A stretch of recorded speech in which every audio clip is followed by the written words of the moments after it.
La khutbah du Jumu'ah d'aujourd'hui, elle est capitale, vitale, primordiale. Écoutez bien, celui dont sa voiture est en panne et il veut connaître la panne, il faut qu'il aille consulter un mécanicien. Celui dont son ordinateur est en panne et il veut connaître la panne, il faut qu'il consulte un informaticien. Celui qui est malade et il veut connaître sa maladie, il faut qu'il consulte un médecin. Et quand le musulman il est malade dans son cœur, qu'est-ce qu'il doit faire? Il ne faut pas consulter les réseaux sociaux, surtout pas, mais il faut fréquenter la mosquée, parce que la mosquée est l'hôpital des cœurs. Et là, tu vas voir toutes tes maladies. Oui, mes frères, quand un musulman il veut connaître ses maladies, il vient à la mosquée, parce que la mosquée, c'est l'hôpital des cœurs. Mes frères, écoutez bien, c'est très important. Il y a des centres commerciaux, il y a des centres de loisirs, il y a des centres culturels, il y a des centres de secours, il y a des centres universitaires, il y a des centres commerciaux, il y a des centres hospitaliers. Mais où est le centre de l'islam? Où est le centre de l'islam? C'est la mosquée, mes frères. Mais hélas, nos mosquées sont venues des monastères. Oui, mes frères. Les mosquées, on vient, on prie, on s'en va. Tout est vivant.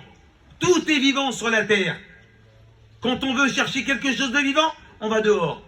Mais la mosquée, on ne supporte pas. À peine la prière, on prend nos chaussures et on s'en va. Vous savez pourquoi? Parce qu'on a changé l'objectif de la mosquée. Un jour, j'ai assisté dans une madrasa islamique avec des savants et des étudiants en sciences islamiques. Il y avait une discussion, un thème. Et il y avait, le cheikh a posé la question sur la fermeture de la mosquée. Certains étudiants en sciences disaient que, pour nous, c'était impossible de fermer une mosquée. Et d'autres étudiants ont argumenté en disant que on doit fermer la mosquée pour la sécuriser contre les vols. Pourquoi? Parce que les temps ont changé. Le contexte a changé. Vous savez ce qu'il a dit, le savant? Il a dit non, les temps n'ont pas changé. Les temps ont toujours changé et ils changeront jusqu'à la fin des temps. Mais c'est vos mentalités qui ont changé. Et c'est vos habitudes qui ont changé. À l'époque du prophète Mohammed sallallahu alayhi wa sallam, on ne fermait pas les mosquées. J'ai eu une discussion avec un homme, un politicien. Il m'a dit on devrait fermer les mosquées en France, sauf le vendredi. Je lui ai dit pourquoi? Il me dit à personne, à part des Chibani. Un politicien, j'ai parlé avec lui. Je lui ai dit d'accord. Allez, je ne suis pas d'accord, mais je te suis. Alors on ferme tous les centres commerciaux. Il me dit ah non. Et pourquoi? Il me dit ah non, les centres commerciaux, on ne peut pas les fermer. Je lui ai dit pourquoi? Mais regarde du matin au soir, il y a des gens. Pourtant les gens travaillent. Tout le monde travaille en France. Mais on ne ferme pas les centres commerciaux. Et l'argumentation du shir, c'est quoi? Ceux qui disaient qu'il faut fermer les mosquées, pourquoi? Pour les protéger contre le vol. Ben vous savez ce qu'on va faire? Alors on ne va plus mettre de vigile à Cora, à Carrefour, aux gens. Et vous allez voir ce qui va se passer. On n'a qu'à ne pas mettre des vigiles aussi au Roi Merlin, ni aux banques. Pourquoi? En fait, on préfère laisser les banques ouvertes, les centres commerciaux ouverts en mettant des vigiles. Mais la mosquée, personne ne veut s'investir. Il n'y a que lui-même et ça s'arrête là. Alors regardez mes chers frères, la faillite du monde musulman, du monde musulman, c'est la fermeture des mosquées. Quand les mosquées ferment, c'est la faillite du monde musulman. Regardez ce que Allah dit dans le Coran. Surat al-Kahf, surat mécoise, 18, verset médinois, 28. Allah tabaraka wa ta'ala dit wasbir nafsaka ma'alladhina yad'una rabbahum bilghadati wal ashya. Dans le sens, Allah tabaraka wa ta'ala descend ce verset et il dit patiente ou résigne-toi en compagnie de ceux qui invoquent leur Seigneur. Écoutez bien. Et qui cherchent quoi? Le visage d'Allah. Quand le prophète alayhi salam reçut cette révélation, il sortit de chez lui à la recherche de ces individus mentionnés par Allah. Il ne va pas faire 50 chemins, hein. Direction la mosquée. Il rentre dans la mosquée, il traverse la cour, il va tout au fond, il y a les auvents. Et qu'est-ce qu'il voit? Des hommes assis en train d'évoquer Allah, tête nue, maigre, avec un seul vêtement. Et le prophète s'assoit avec eux et leur dit Alhamdulillah, louange à Allah qui a fait des hommes comme vous dans ma communauté, auquel Allah m'a ordonné de m'asseoir avec vous. Alhamdulillah, louange à Allah qui a fait des hommes de ma communauté où Allah m'a ordonné de patienter avec vous. Alhamdulillah, louange à Allah, mort et vivant, je serai toujours avec vous. Les compagnons ont répondu, ô messager d'Allah, vivant et quand tu seras mort, on sera toujours avec toi. Regardez ce qu'Allah dit à la fin du verset. Et ne détourne pas ton regard d'eux en cherchant quoi? Le luxe de ce bas monde. Nous, on s'est planté. Nous, on ne va pas chercher le luxe de ce bas monde. Nous, on a rentré le luxe dans la mosquée. On a rentré le luxe. Allah dit, et ne détourne pas ton regard d'eux en cherchant quoi? Le luxe de ce bas monde. Mais nous, on s'est planté, on a rentré le luxe dans la mosquée. C'est pour ça que les mosquées, on les a fermées. C'est pire que des banques. Alors la mosquée, elle est accessible à qui? Vous savez à qui? Je vous le dis, à ceux qui prient. Et tous ceux qui prient pas, vous savez, les jeunes dans les quartiers, c'est les vacances de Noël là, hein, c'est ça? Les jeunes qui traînent dans les quartiers, qui font rien, qui galèrent en bas de la cité. Ah non, la mosquée, elle ouvre 10 minutes avant l'Asr et elle ferme 10 minutes après l'Asr. En dehors de ça, galérer. Galérer. Et après, on pleure pour nos gosses. Il n'y a rien dans les mosquées. Il n'y a pas d'élémation. Il n'y a pas d'activité. Hein, il n'y a pas d'instruction. Non, c'est pour ceux qui prient. Celui qui ne prie pas, ben, tant pis, prie chez toi. Vous vous rendez compte à quel degré? Ça, c'est la faillite du monde musulman. Fermer les mosquées. C'est catastrophique. Alors, mes frères, nous allons voir dans cette thématique l'importance et le rôle de la mosquée en islam. Le grand savant Ibn Jubayr, de 1165, dans son livre qui s'appelle Tadkir bil Akhbar, il dit que la mosquée Omeyyade de Damas, écoutez bien, c'était quoi? Un lieu de prière, un lieu de sport, un lieu de marche, un lieu de détente, un restaurant, un hôpital, un endroit de copie de livres, récolte d'argent pour les impôts. On accueillait les gens et ils dormaient. Ça, c'était la mosquée. C'est plus du tout ça aujourd'hui. Les mosquées ne ressemblent de loin aux mosquées originales. C'est pour ça qu'aujourd'hui, le monde musulman est en faillite. Aujourd'hui, tu veux apprendre la religion, ben il faut aller sur TikTok. C'est catastrophique. Voilà. Tu veux apprendre la religion, il n'y a rien dans la mosquée. Donc mes frères, après on pleure pour nos gosses qui dévient, nos gosses qui dérapent, nos gosses qui partent à droite à gauche, nos gosses qui galèrent. Pourquoi? Parce que les mosquées sont fermées. Vous vous rendez compte? Les centres commerciaux sont ouverts. Pourquoi? Parce que la vie, je vais vous le dire. Je donne un exemple. Prenez un café, par exemple, à Paris, ça coûte 1 euro à Barbès. Et vous prenez un café au Fouquet, c'est 8 euros. Bon, peu importe. Vous prenez un paquet de café, disons Jacques Vabre ou Grand-Mère, peu importe, ou Carte Noire, 250 grammes. Vous le prenez, vous l'achetez, vous le payez 3 euros. Très bien. Vous faites, combien de tasses vous faites? 40 tasses. 40 tasses. La tasse, ça revient à combien? 7 centimes. Logiquement, tu te dis, ben, je vais prendre un café chez moi, ça me revient 7 centimes. Mais pourquoi les gens vont prendre un café au bar alors qu'ils pourraient prendre un café chez lui? Je vous le dis, parce que à la maison, je m'ennuie. Et au bar, je vis. Aujourd'hui, les gens vivent au bar et ils s'ennuient dans la mosquée. Oui, on s'ennuie dans la mosquée. Demandez si quelqu'un s'ennuie dans un bar. Il reste avec un café, il reste 2 heures, 3 heures. Il papote de tout et de rien. Mais dans la mosquée, je supporte pas. Je me barre après la salade parce qu'il n'y a rien à faire. Il n'y a rien à faire dans les mosquées. Ça, c'est le signe de la fin des temps. C'est la faillite du monde musulman. Et allez voir s'il n'y a rien à faire au Roi Merlin. Allez voir s'il n'y a rien à faire à Carrefour. Allez voir s'il n'y a rien à faire à Action. Allez voir, allez-y. Tu restes des heures dans le magasin, des heures dans les galeries Lafayette. Dans la mosquée, tu ne restes pas parce qu'il n'y a rien du tout. Vous avez vu la mosquée, comment elle est devenue? Et après, on pleure pour la communauté musulmane.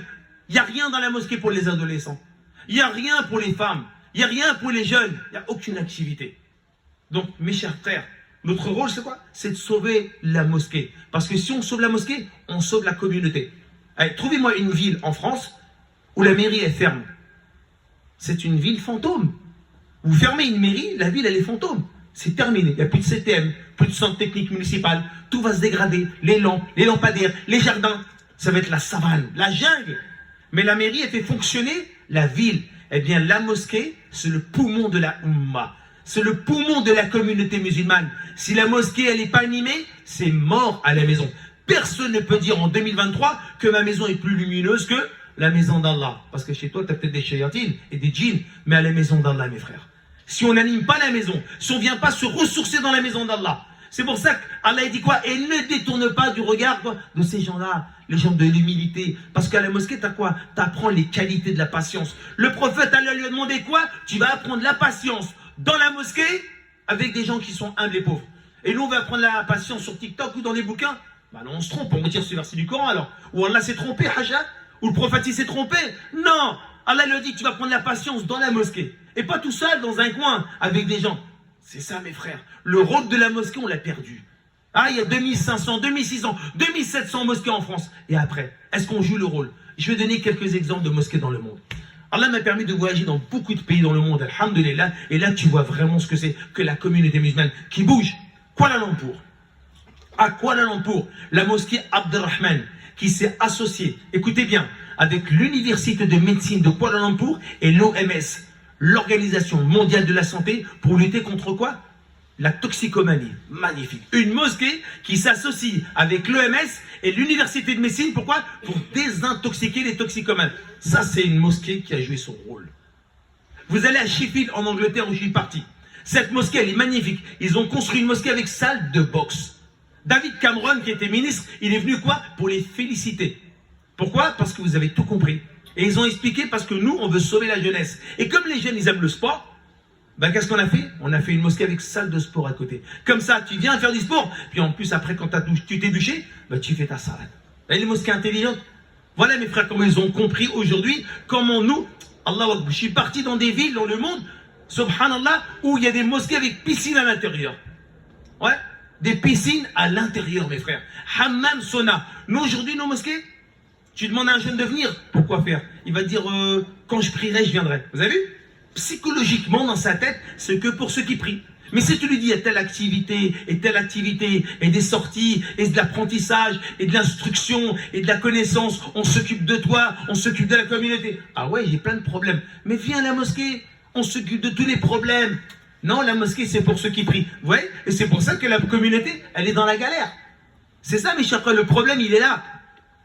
Donc, mes chers frères, notre rôle à nous tous, c'est quoi? C'est de faire vivre les mosquées. Où vous habitez en France, où que vous habitez, vous devez sensibiliser vos responsables de la mosquée. Afin de quoi? De mettre des activités, de mettre de l'ambiance, de mettre de la vie, afin d'attirer tous les musulmans dans la mosquée. Parce que chaque musulman doit se reconnaître à travers la mosquée. La mosquée, c'est pas pour ceux qui prient. Parce qu'autrement, on va perdre toute notre jeunesse et toute notre communauté. On demande à Allah, tabaraka wa ta'ala, mes chers frères, que là, la nouvelle année, elle arrive, je vous annonce le programme, mais surtout, mes chers frères, on ne vient plus à la mosquée que pour prier. On ne vient pas pour un bénéfice personnel qui est de 27 degrés. Non, on n'est pas à ce degré-là. Nous, on cherche plus. On cherche à unir la communauté. Car quand le prophète, alayhi salatu salam, a immigré de Mecca à Médine, le lundi 12 Rabi' 622, quand il arrive, après 574 km, il arrive à Koba, il construit la mosquée. Le vendredi, il arrive à Médine, il construit la mosquée. Et le prophète, alayhi salatu salam, qu'est-ce qu'il va faire? Alors que pourtant, à Mecca, il y avait 83 sourates mécoises, 31 à Médine. Eh bien, le prophète, alayhi salatu salam, vous savez qu'est-ce qu'il va faire? Il va installer quoi? La communauté musulmane. Il va bâtir la communauté musulmane qui n'existait pas à la Mecque. Alors, la mosquée, c'est quoi? C'est le centre de la communauté musulmane. Donc, c'est pour ça, mes chers frères, notre rôle à nous tous, c'est quoi? C'est de mettre de la vie, de l'animation et de l'ambiance dans la mosquée. Je vais vous raconter une belle histoire.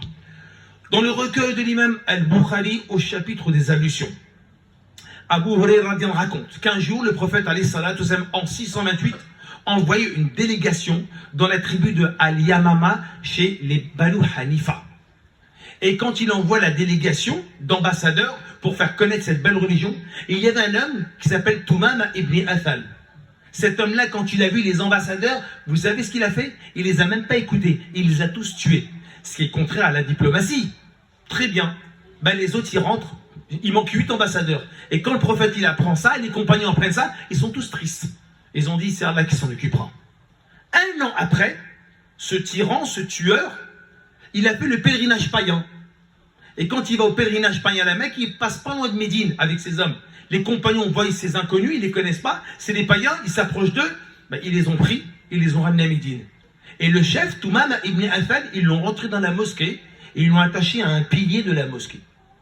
Regardez bien. Le prophète, alayhi salatu wassalam, rentre dans la mosquée. Il dit aux compagnons, savez-vous qui vous avez attrapé? Non. Il dit, c'est Thumama ibn Athal, celui qui a tué les 8 ambassadeurs. Prêt à en découdre, le prophète leur dit, non. Rangez vos sabres dans vos fourreaux. Est-ce que vous lui avez donné à manger? Vous avez vu?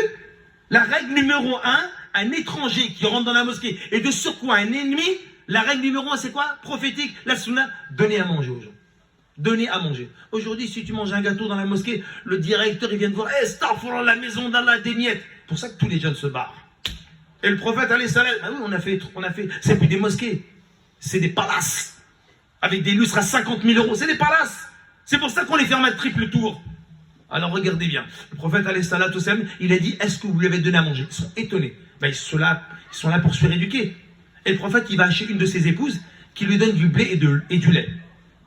Et le prophète arrive devant Toumama ibn Athal, il lui donne à manger. Une fois qu'il a bien mangé, le prophète va lui parler. Écoutez bien, il ne va pas le juger, il ne va pas le critiquer, comme sur les réseaux sociaux. Il ne va pas le condamner, comme sur les réseaux sociaux. Il ne va pas le juger, comme sur les réseaux sociaux. Rien de tout ça, ni condamner, ni juger, ni critiquer, ni parler de ce qui s'est passé avant, il y a un an. Et le prophète va lui dire, qu'est-ce que tu penses de toi, Toumama? Et Toumama, il va répondre. Et il dit, oh Mohamed, si tu me tues, tu auras tué quelqu'un qui a tué quelqu'un, donc tu as du sang sur tes mains. 2. Si tu me libères, tu es un homme bon. Et si tu veux une rançon, je paye. Le prophète le laisse dans la mosquée. 24 heures. Rappelez-vous les anciens. Quand on était chez nous, nos mamans, le soir, elles prenaient des haricots blancs, elles mettaient dans l'eau, nous on ne comprenait pas. Pourquoi? Parce que le lendemain matin, les haricots, ils étaient gonflés. Ils se sont transformés toute la nuit dans l'eau. Et le prophète, qu'est-ce qu'il a fait? Il l'a laissé, ce tueur, dans la mosquée 24 heures pour qu'il voie c'est quoi une mosquée. La vie, l'ambiance, le Coran. Il entend tout. Mais on lui dit rien, on lui parle pas. Le deuxième jour, le prophète, il arrive, il lui donne à manger, il dit, qu'est-ce que tu penses de toi? Si tu me tues, tu es un homme qui a tué quelqu'un, tu as du sang sur tes mains. Si tu me libères, tu es un homme bon. Et si tu veux une rançon, je paye. Le prophète, qu'est-ce qu'il fait? Il le laisse encore 24 heures macérer. Vous savez, c'est quoi macérer dans la mosquée? Personne ne lui parle. Laissez-le manger et laissez-le regarder ce qui se passe. La vie, il y a 14 siècles. C'est pas ce qui se passe aujourd'hui dans les mosquées. Hein. Troisième jour, dans une version, le prophète, il arrive et dit, oh Toumama, délier ses liens, il est libre. Les compagnons ne comprennent pas, mais c'est normal, ils sont éduqués. Il le libère, il s'en va, il va à côté du cimetière de Baqi, il y a une source et un panier, il se lave et il revient. Il rentre dans la mosquée, Omar lui dit, qu'est-ce que tu veux? Je veux voir le messager d'Allah. Le prophète s'approche de lui et dit, ô messager d'Allah, je témoigne qu'il n'a de Dieu unique et sans associé, et que toi, tu es bien Mohammed, le dernier des messagers.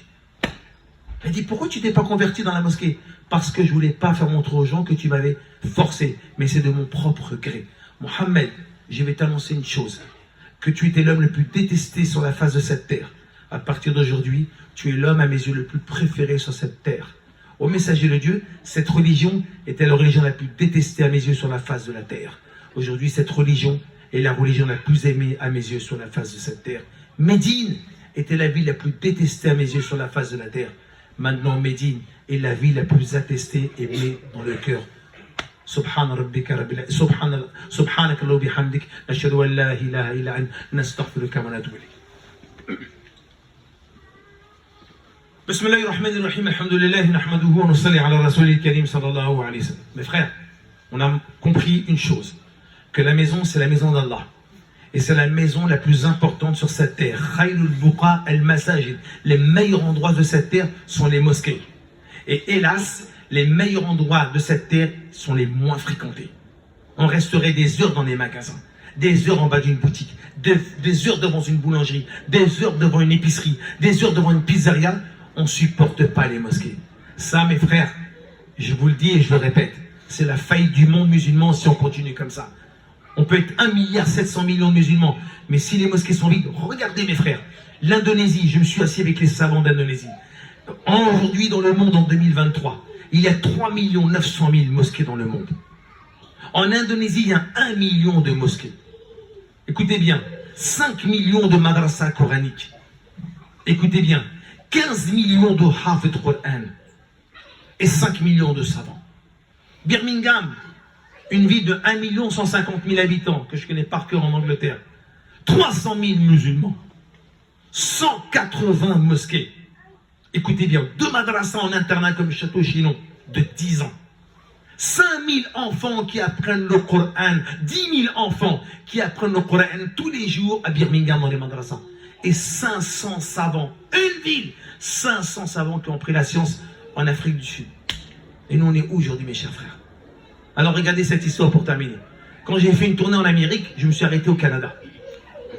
Je rentre dans une ville qui s'appelle Edmonton. Edmonton, on m'a raconté son histoire, je n'en croyais pas mes yeux. Les années 30, il y avait 20 familles musulmanes qui se sont installées de l'Orient, du Liban, de la Syrie, de la Palestine, un peu de l'Ukraine, un peu là-bas. 20 familles, c'est rien, 1930. Et dans ces 20 familles musulmanes, il y avait 3 filles. Wilay Haidmon, Lily Farman et une troisième. Elles se sont réunies, 3 filles. Hein. Ce n'est pas des bonhommes, ce n'est pas des hommes. Hein. Moi, je dirais que c'est des super hommes. 3 filles se sont réunies, vous savez pourquoi? Elles avaient un souci. Comment avoir la première mosquée du Canada? Elles se sont réunies. Vous savez qu'est-ce qu'elles ont fait? Elles sont parties voir le maire, John Fry. Elles ont dit, voilà, monsieur le maire, on voudrait construire une mosquée à Edmonton, la première mosquée du Canada. Le maire leur a dit, vous n'avez pas d'argent. Il vous faut combien? Elles ont dit, il nous faut 5 000 $. Le maire leur dit, si vous récoltez ces 5 000 $ de l'époque, eh bien moi, je vous donne le terrain gratuit pour construire cette mosquée. Qu'est-ce qu'elles ont fait, ces 3 filles? Elles sont parties dans la grande avenue Jasper de Edmonton. Elles ont fait toutes les boutiques appartenant à la communauté musulmane, à la communauté chrétienne, à la communauté juive. Elles ont réuni ces 5 000 $ et écoutez bien, en 1938, elles ont construit la première mosquée du Canada. Des filles, mes frères. Donc on demande à Allah tabaraka wa ta'ala qu'à partir de maintenant, on prend les résolutions. La mosquée, on ne vient pas que pour prier, on vient pour changer, pour se transformer, pour s'améliorer. Comme je vais au magasin, je reviens avec une plus-value, eh bien je sors de la mosquée avec une plus-value. Et je ramène la plus-value dans ma vie et dans la maison. J'annonce ce programme, Inch'Allah, pour le 31, pour les dimanches 31, Inch'Allah. Après la Asr, il y aura une formation de pratique et de théorie du lavage mortuaire. Lavage d'une personne. C'est très important de savoir comment on lave une personne. Parce que quand tu étais petit, tu avais 1 an ou 2, tu sais qui te lavait? Ton père. Ton père, il te lavait. Tu étais tout nu. Machallah. Et le jour où ton père, il meurt, tu ne veux pas le laver, tu préfères ça, le laisser à une pompe funèbre. C'est triste. C'est malheureux. Parce que tu ne sais pas laver ton père. Alors tu laisses quelqu'un, un étranger, laver ton père. Alors que ton père, quand tu étais petit, c'est l'étranger, le voisin qui t'a lavé? Ou c'est ton père qui t'a lavé? Il faut que tu apprennes à laver. Ton père, demain c'est ton frère, demain c'est ton fils que tu dois laver. C'est pas la pompe funèbre. C'est toi qui dois apprendre à laver. Ensuite, il y aura la formation. Après les Isha, Inch'Allah, il y aura une conférence sur quoi? Sur l'homme le plus influent de ce monde. Le messager de l'islam. Sallallahu alayhi wa sallam. Ensuite, après, il y aura un repas. Il y a un repas indien, pakistanais, tandoori, biryani. Et après, Inch'Allah, il y aura des glaces offertes pour tout le monde. Des sundaes. Mashallah. Ensuite, alhamdoulilah, il y aura un grand repas qui sera offert par une famille. Un grand, mashallah, tangine. Au pruneau, si je ne me trompe pas. Ensuite, Inch'Allah, il y aura un quiz pour les enfants. Comme ça, on va leur poser des questions. Ils vont apprendre à répondre. Et ensuite, Inch'Allah, lundi matin, il y aura un das avec le grand imam l'imam de la grande mosquée, qui sera la Shemseddin. Et après, il y aura un grand petit déjeuner turc offert pour tout le monde. Subhanakallah bihamdik, nashhadu an la ilaha illa ant, nastaghfiruka wa natubu ilayk. Allahumma salli ala Muhammad wa ala ali Muhammad, kama sallayta ala Ibrahim wa ala ali Ibrahim, fil alamina innaka hamidun majid. Allah descend la miséricorde dans l'humanité entière. Allah descend la miséricorde dans l'humanité entière. Allah élève la communauté musulmane. Allah protège nos enfants, nos filles, nos frères, nos sœurs, nos anciens et ceux qui arrivent. Allah protège la génération musulmane. Allah fait vivre nos mosquées. Allah ouvre nos mosquées. Allah met de la vie dans nos mosquées. Comme il y a de la vie dans la rue ou dans les magasins, Allah fait que nos mosquées soient les plus vivantes du monde. Fait que quand on rentre dans la mosquée, on rentre avec une plus-value, on sort avec une plus-value. Subhana rabbika rabbil izzati amma yasifun, wa salamun ala al-mursalin, walhamdulillahi rabbil alamin. Ça sera ouvert pour les femmes et pour les enfants dimanche soir, Inch'Allah.